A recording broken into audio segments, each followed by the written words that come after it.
कभी कल्पना भी नहीं की थी कि वहाँ का चपरासी पीने के लिए पानी नहीं देगा और फाइन भी अधीनस्थ कर फेंक कर देगा।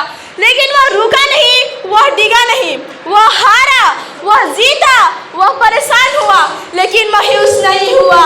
बिखर गया उसका परिवार, इस भारत देश को बेबाक सोसाइटी मिशन को लेकर आना रहा, डिगा रहा और यह समझाने का काम कर दिया कि आया हूँ बिखरे हुए समाज को इकट्ठा करने के लिए।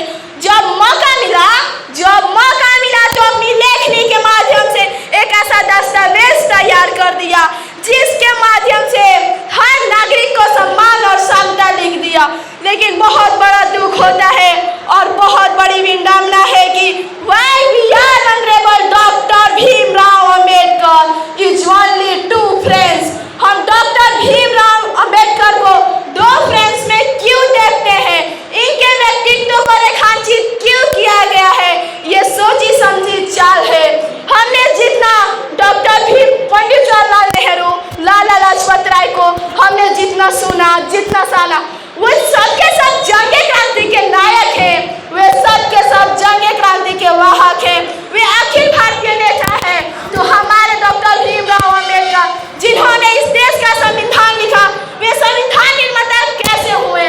मेरा सवाल आपसे है, मेरा सवाल इस देश के भविष्य से है, इस देश के राजनीतिक से है और इस देश के सत्ता से है। और यह समझाने का काम करिए कि जिस व्यक्ति ने हमारा देश का संविधान लिखा, वे संविधान निर्माता के रूप में कैसे हुए?